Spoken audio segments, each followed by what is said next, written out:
Hey, restaurant owners, operators, and managers. We have been covering how to properly manage a restaurant.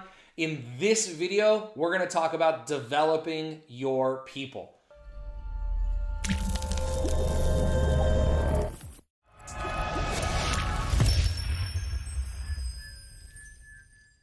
Hey everybody, Ryan Gromfin here, author, speaker, chef, restaurateur, founder of therestaurantboss.com, scalemyrestaurant.com, clickbacon.com, and author of the newly published book, Make It Happen. You can get your copy of Make It Happen completely free at therestaurantboss.com.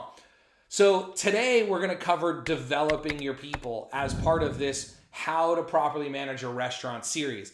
The first video was introducing you to something we call manage systems and develop people. It's our philosophy for how to properly manage a restaurant. I don't believe people can be managed. I get into all the details of that. I believe systems can be managed. But again, we get into all the details of that in the first video. The link will be somewhere on this page or up here or somewhere for that one. And then the second video in that series is about systems, about how to create systems and how to hold your team accountable to systems and what systems you need in your restaurant. So make sure you go back and watch the first video, then the second video about systems before you watch this one about developing your people. I like to think of developing your people as the leadership side. So manage systems, develop people is about managing systems. That's the management. Management is about making sure that tasks are completed day by day, task by task, process by process, system by system. But management is about the nitty gritty, the day to day, the getting it done. Leadership is about the future. Leadership is about developing, coaching, leading, right? We call it TLC, not tender loving care, but teaching, leading, and coaching. So again, we break that in two, management and leadership. They are not the same. If you ever read a book on management and leadership or attend a conference on management and leadership, they're not the same. They're different. So we're breaking them apart here. We have the management portion, which we covered in the systems video, because again, I don't believe people can be managed. Only systems can be managed. If you don't agree with me, go watch those videos, then come back and comment below. Then I believe people can be developed. And the way that we develop people, or the reasons we need to develop people, are when they're not following the systems, when they're not doing what they're supposed to be doing, when they're supposed to be doing it, the way they're supposed to be doing it. Because think about that for a second. If everybody did what they're supposed to do, when they're supposed to do it, the way they're supposed to do it, we wouldn't need managers. We wouldn't even need leaders because everyone would just do the work.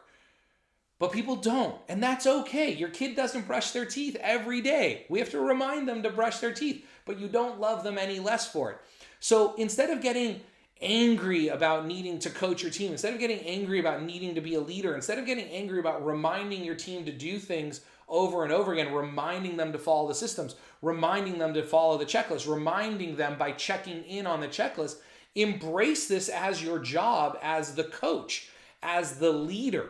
Now, what leadership is really about here is about leverage. And I don't mean leverage in a bad way. It's not about dangling a carrot in front of your team. It's about helping your team achieve their goals. Because if everyone on your team achieves their goals, you are definitely going to achieve yours.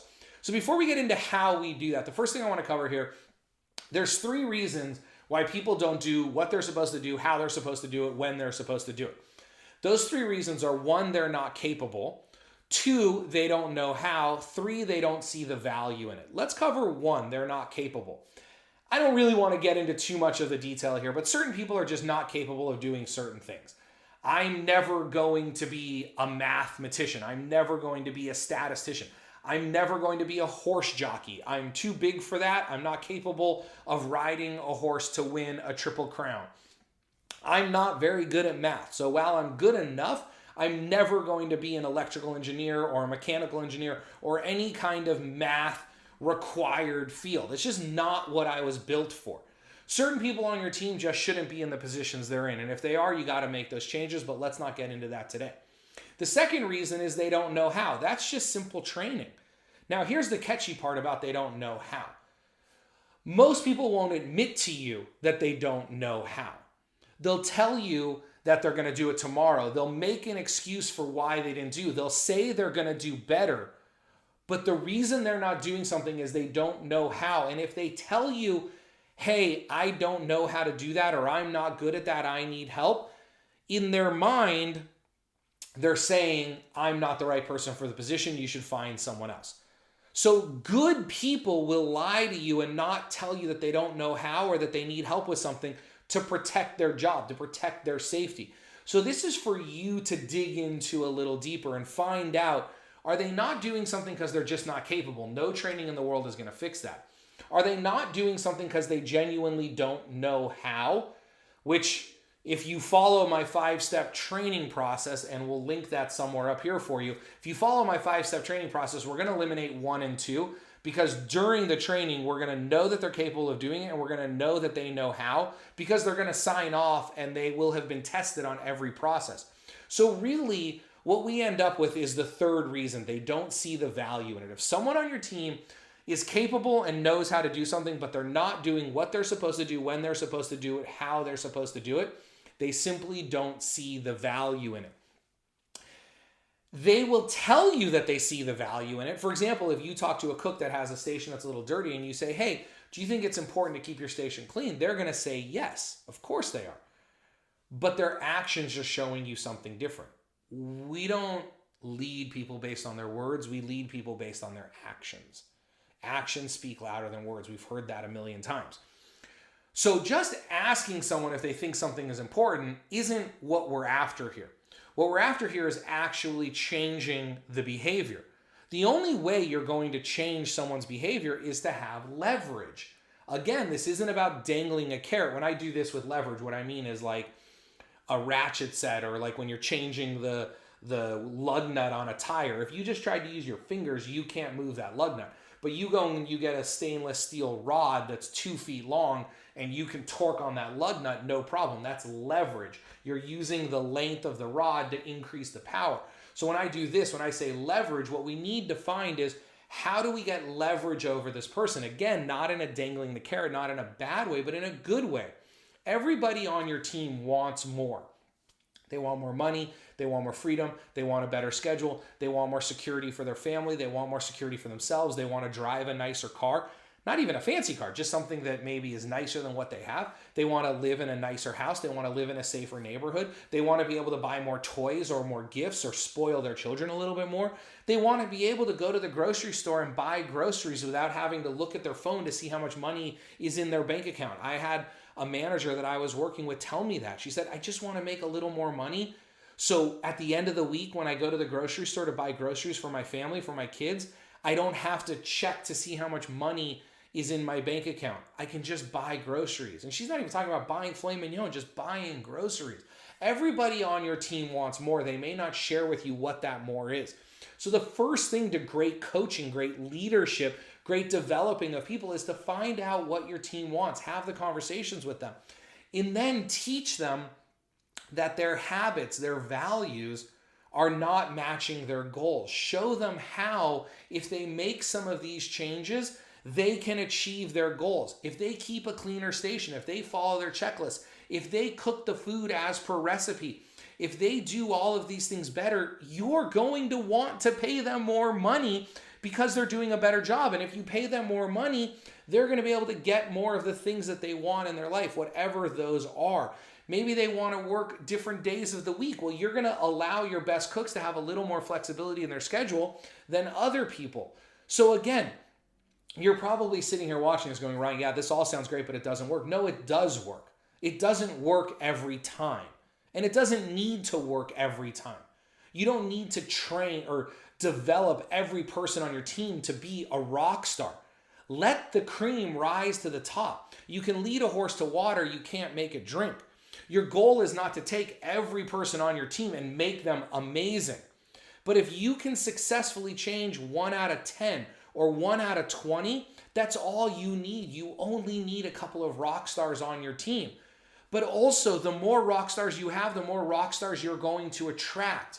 So go out and try to develop your whole team, and maybe you're only successful with 1 out of 10 because the other 9 just don't put in the work. They just don't care. They say that they want things, but they're not willing to put in the work for it. That's fine. But get through to the one person that matters. Get through to the one person that is willing to change, that wants more. Because the more you do that with that one person, the more other people are going to fall in suit. They're going to see that person doing better. They're going to see that person getting a raise. They're going to see that person getting more of what they want, getting treated better, and they're going to want to be a part of that. Or you know what? You'll find the people that want to be a part of that. So instead of finding the reasons why this won't work with me and find the reasons why this will work. But the big paradigm shift I need you to make through this series so far is that people can't be managed, systems can. And then we have to develop our people. Now, the last point I want to make here is if you're saying, why can't I just find people that know how to do this? Why can't I just find a chef that knows how to do recipe costing, come up with schedules, lead a team, hire a team, train a team, write the systems, work on a Saturday night, do banquets and catering and all this other stuff? Look at that chef exists.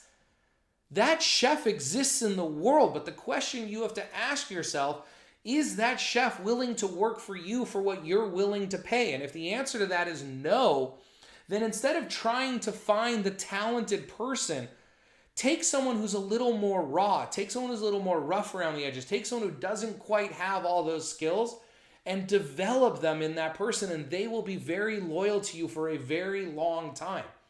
Again, all I'm trying to say is, instead of looking for the person that already knows how to do everything that you want them to know how to do, you know what? If you want to find that person, that's great, but you're going to have to pay for that person. Because people who are that good know they're that good, and they're not going to work for the wages you're willing to pay. That person is working in a 5-star hotel right now.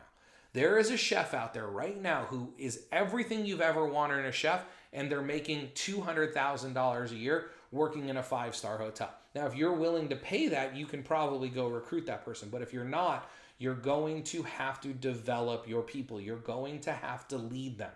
So remember, manage systems, develop people. Managing systems is about checklists, prep sheets, recipes, build sheets, those core 4.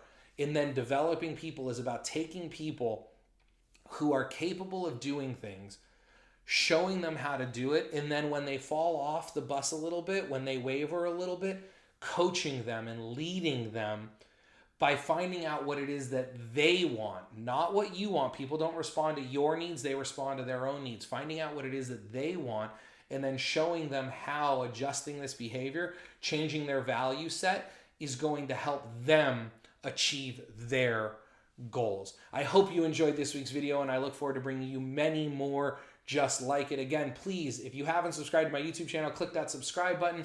If you haven't been to our website in a while, we've totally changed it up. You can get your copy of Make It Happen completely free on our website. You can get hundreds of resources called our toolkit completely free. We have a membership where we do monthly coaching calls and new trainings like this live. And then you get access to all of our courses like Scale and Ghost Kitchen Bootcamp and Restaurant Manager Certification, all available in our membership. You can learn about all of that at our website, therestaurantboss.com, as well as you can learn about our software, clickbacon.com.